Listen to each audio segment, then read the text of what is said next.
Bihar estate जिसका notification हमारे पास में काफी समय से अपडेट था, today which is 14th of अगस्त, ये नोटिफिकेशन फाइनली आउट हो चुका है। So let's have a complete breakdown of this notification, क्या क्या चीजें हमें बताई हुई हैं, क्या क्या चेंजेस हुए हैं। ये जो हमारा वीडियो रहेगा इसके अंदर हम ये सारी चीजें टारगेट करने की कोशिश करेंगे। सबसे पहले ये जो हमारे बिहार एस्टेट की नोटिफिकेशन आई है, जो भी बच्चे बिहार एस्टेट क्वालिफाई करते हैं, this is an eligibility examination, जो भी बच्चे इसको क्वालिफाई करते हैं वो आगे जाके बीपीएससी की वैकेंसीज के लिए एलिजिबल होते हैं, जिसके थ्रू आप बिहार के अंदर जितने भी सेकेंडरी या हायर सेकेंडरी की पोजीशन या पोस्ट निकलती है उसके लिए आप एलिजिबल हो जाते हैं अप्लाई करने के लिए। बिहार स्टेट का ये जो एग्जामिनेशन है, इसकी अगर हम बात करें तो ये जो पात्रता परीक्षा है ये बहुविकल्पीय यानी ऑब्जेक्टिव इन नेचर होने वाली है। एमसीक्यू के ऊपर ये वाली परीक्षा हमारी कंडक्ट होने वाली है। इसके जो फॉर्म्स हैं वो 17 अगस्त से स्टार्ट हो जाएंगे भरने, आपके दोपहर से 17 अगस्त से आपके फॉर्म भर सकते हैं। इस परीक्षा के अंदर हर एक जो प्रश्न है, यानी यूजुअली ये वाली जो परीक्षा है इसके अंदर 150 अंक आते हैं। जैसे मान लीजिए आप किसी सब्जेक्ट के अंदर अपियर कर रहे हैं तो 150 क्वेश्चंस उसके अंदर पूछे जाएंगे। हर एक क्वेश्चन 1 मार्क्स का क्वालिफाई रहेगा यहाँ पे, यानी 150 क्वेश्चंस होंगे और 150 नंबर का ये पेपर रहने वाला है। किसी रूप से किसी भी प्रकार की कोई नेगेटिव मार्किंग इसके अंदर नहीं होती है। सेकेंडरी लेवल पे अगर कोई भी स्टूडेंट सेकेंडरी लेवल के ऊपर भर रहे हैं तो यहाँ पे हमारे पास में सेकेंडरी लेवल के जो सब्जेक्ट्स हैं विच इज हिंदी, उर्दू, बांग्ला, मैथिली, संस्कृत, अरबी, फारसी, भोजपुरी, अंग्रेजी, गणित, सामाजिक विज्ञान, ये सारे हमारे सेकेंडरी लेवल के सब्जेक्ट्स हैं। अब सेकेंडरी लेवल पे हम सबको पता है कि कॉमर्स सेकेंडरी लेवल के ऊपर नहीं आती है, तो हमारे पास में उच्च माध्यमिक यानी senior secondary level which is paper number 2, जो बच्चे सेकेंडरी लेवल का एग्जामिनेशन देते हैं वो पेपर नंबर 1 के लिए एग्जामिनेशन को भरते हैं, और जो बच्चे हायर सेकेंडरी का एग्जामिनेशन देते हैं वो पेपर नंबर 2 से एग्जामिनेशन को भरते हैं, यानी फॉर्म को भरेंगे। तो जैसे हम कॉमर्स वाले स्टूडेंट्स हैं, हम पेपर 2 यानी सीनियर सेकेंडरी के लिए एलिजिबल हो जाते हैं। यहाँ पे हिंदी है, उर्दू है, अंग्रेजी, संस्कृत, बांग्ला, मैथिली, मगही, फारसी, भोजपुरी, पाली, प्राकृत, गणित, भौतिक विज्ञान, रसायन शास्त्र, जंतु विज्ञान, इतिहास, भूगोल, ये सारे सब्जेक्ट्स यहाँ पे देखे रखे हैं। और यहाँ पे हमारे पास में वाणिज्य, जो कि कोड 225 के अंदर बता के रखा है, वो बता के रखा हुआ है। अब इसकी एलिजिबिलिटी के ऊपर डिस्कशन करते हैं। जैसे मान लीजिए अगर मुझे बिहार में जो बीपीएससी की अपकमिंग वैकेंसी आने वाली है उसमें 11वीं 12वीं यानी 11th-12th के लिए एलिजिबल होना है कि मैं उस वैकेंसी में अप्लाई कर पाऊं और वहां पे उन पोस्ट के लिए क्वालिफाई करके वहां पे एक टीचर बन पाऊं, परमानेंट टीचर की पोस्ट में अप्लाई कर पाऊं। तो उसके लिए अगर मैं कॉमर्स से अप्लाई करना चाहता हूं या चाहती हूं तो मुझे वाणिज्य विषय में यानी कॉमर्स के सब्जेक्ट में कम से कम 50% अंकों के साथ, कम से कम 50% अंकों के सहित मान्यता प्राप्त विश्वविद्यालय से यानी किसी एलिजिबल एंटरप्राइज से या विश्वविद्यालय से आपका स्नातकोत्तर उत्तीर्ण होना चाहिए, यानी पोस्ट ग्रेजुएशन आपका 50% मार्क्स के साथ में यहाँ पे क्वालिफाई होना चाहिए। अगर आप कॉमर्स के अंदर ये एग्जामिनेशन क्वालिफाई करते हैं, जो कि बिहार स्टेट का होगा, पेपर नंबर 2 कॉमर्स वालों के लिए है, 150 क्वेश्चंस पूछे जाएंगे इसमें और 150 नंबर का ये पेपर होगा। किसी रूप से किसी प्रकार की कोई नेगेटिव मार्किंग यहाँ पे नहीं होने वाली है। यहाँ पे आप एलिजिबल हो जाते हैं। बीपीएससी में कॉमर्स सब्जेक्ट की जो वैकेंसी है वो 3 भागों में आती है। एक आती है एंटरप्रेन्योरशिप सब्जेक्ट के अंदर वैकेंसी, एक आती है अकाउंटेंसी के अंदर वैकेंसी, तीसरी आती है हमारे पास में बिजनेस स्टडीज के अंदर वैकेंसी। तो अगर मैंने बिहार स्टेट का एग्जामिनेशन कॉमर्स में क्वालिफाई कर लिया है तो मैं बीपीएससी की ये तीनों ही वैकेंसीज में अप्लाई करने के लिए एलिजिबल हो जाती हूँ। बिहार स्टेट पेपर नंबर 2 के अंदर आप एलिजिबल रहने वाले हैं। सामान्य विषयों के लिए ये निर्धारित आपको देके रखा है। दिस वाज द कॉमर्स का हमारे पास में जो देके रखा हुआ है। अब यहाँ पे कॉमर्स की एक और बहुत ही इन्होंने इंपॉर्टेंट चीज देकर के रखी हुई है, कुछ विषय सूची है यहाँ पे।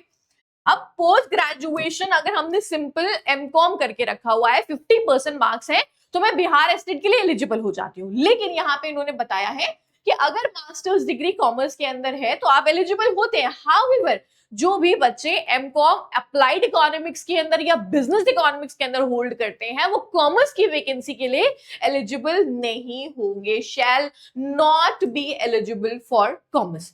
अब नेक्स्ट पार्ट के ऊपर यहाँ पे हम मूव करते हैं। ये एग्जामिनेशन का जो फॉर्म है ये 17 अगस्त 2026 से स्टार्ट होगा भरना। इससे स्टार्ट होते हुए ये 31 अगस्त 2026 तक स्टार्ट रहेगा ये भरना आपके लिए। जल्दी भर दीजिएगा फॉर्म को, क्योंकि बिहार के अंदर कई बार ऐसा होता है कि एंड डेट के ऊपर आपके थोड़े से सर्वर वगैरह के इश्यूज होने लग जाते हैं, तो यहाँ पे आप पहले ही इसको भर दीजिएगा। भरने के लिए आपको करना क्या पड़ेगा, ये वेबसाइट है विच इज stateregistration.cbrt.co.in के ऊपर जाना है, वहां पे आपको ये फॉर्म भरने की कोशिश करनी है। अब आ जाते हैं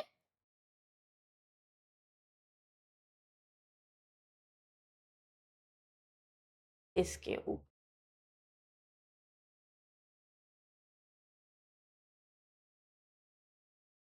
एलिजिबिलिटी हमारे पास में क्या रहने वाली है उसके ऊपर चर्चा करते हैं कि what is the minimum eligibility कि मैं यहाँ पे अप्लाई कर पाऊंगी, मेरा एग्जामिनेशन का पैटर्न जो है वो किस रूप से होगा। हमें एलिजिबिलिटी अभी तक के एजुकेशनल क्वालिफिकेशन के पर्सपेक्टिव से समझ आई कि अगर मैंने एमकॉम करके रखा है तो मैं बिहार स्टेट के लिए एलिजिबल होगी 50% मार्क्स के साथ में।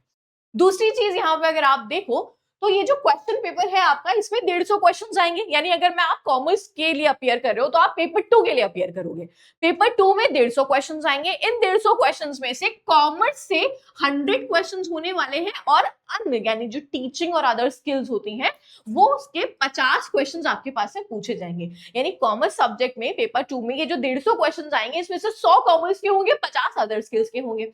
हर एक क्वेश्चन 1 नंबर का है, कोई नेगेटिव मार्किंग नहीं है। ये 150 क्वेश्चंस करने के लिए आपको 150 मिनट मिलेंगे और 150 नंबर का ये पेपर होगा, यानी ये 2.5 घंटे का पेपर आपको दिया जाएगा करने के लिए।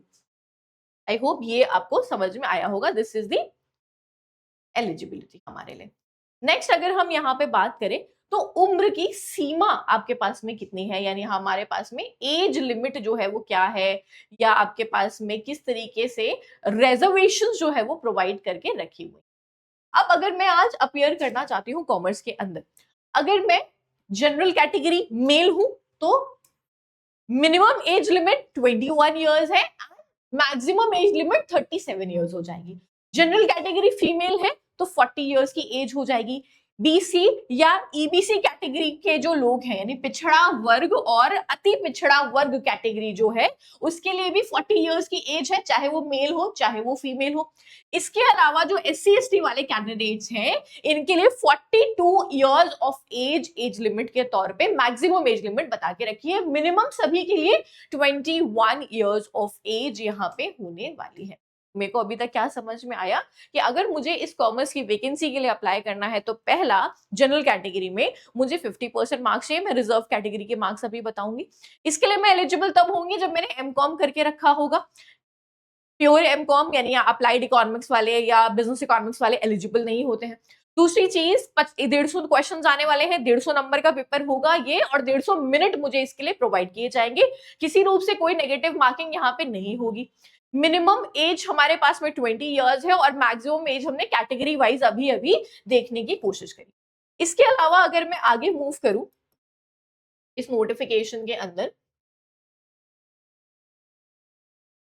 तो सबसे पहले जितने भी समान कैटेगरी वाले हैं, यानी जो जनरल कैटेगरी वाले हैं, इनको यहाँ पे 150 मार्क्स के साथ में पोस्ट ग्रेजुएशन कंप्लीट चाहिए। लेकिन अगर आपके पास ईसी या ईबीसी कैटेगरी के आप हैं तो आपके मार्क्स जो है वो 45.5% मार्क्स या 42.5% मार्क्स है, तब भी आप एलिजिबल हो जाते हैं।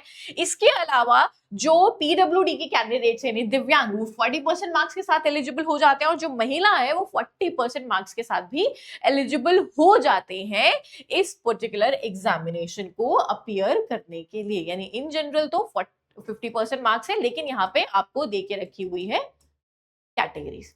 फिर आ जाते हैं हमारे पास में एग्जामिनेशन की फीस क्या है।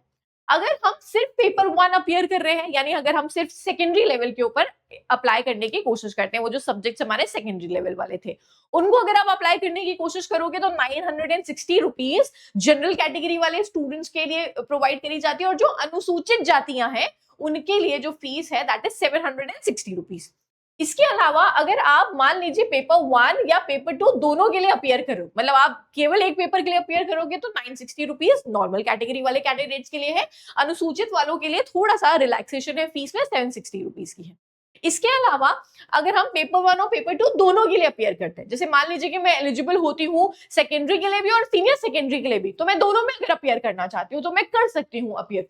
यहाँ पे मुझे अगर मैं दोनों में अपियर कर रही हूँ, जनरल कैटेगरी है तो 1440 पे करना पड़ेगा, और अगर मेरी जो कैटेगरी है वो अनुसूचित जो है वो जाति है, तो यहाँ पे मैं 1140 रुपीज पे करके इस एग्जामिनेशन के लिए अपियर कर जाऊंगी।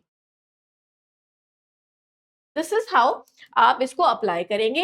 ये एग्जामिनेशन एक ही सिटी के अंदर कंप्लीट होगा, यानी ये जो 150 क्वेश्चंस है वो एक साथ बैठ के आपको देने पड़ेंगे। यहाँ पे 150 क्वेश्चंस में जैसे 100 कॉमर्स के हैं, 50 टीचिंग स्किल्स के हैं, तो वो सारे एक साथ आपको यहाँ पे देने पड़ेंगे।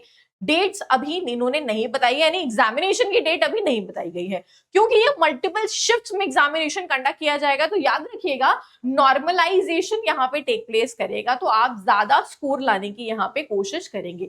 सीबीटी मोड के ऊपर ये एग्जामिनेशन है, और ये आप एस्टेट की वेबसाइट से जाकर के अपना पंजीकरण कराए, पहले आप अपना पंजीकरण कराएंगे, रजिस्ट्रेशन कराएंगे, फॉर्म भरेंगे, फिर आप पेमेंट करेंगे, तब ये तीनों स्टेप्स पूरे हो जाएंगे तो आपका एस्टेट का जो नोटिफिकेशन है या जो फॉर्म है वो भर जाएगा।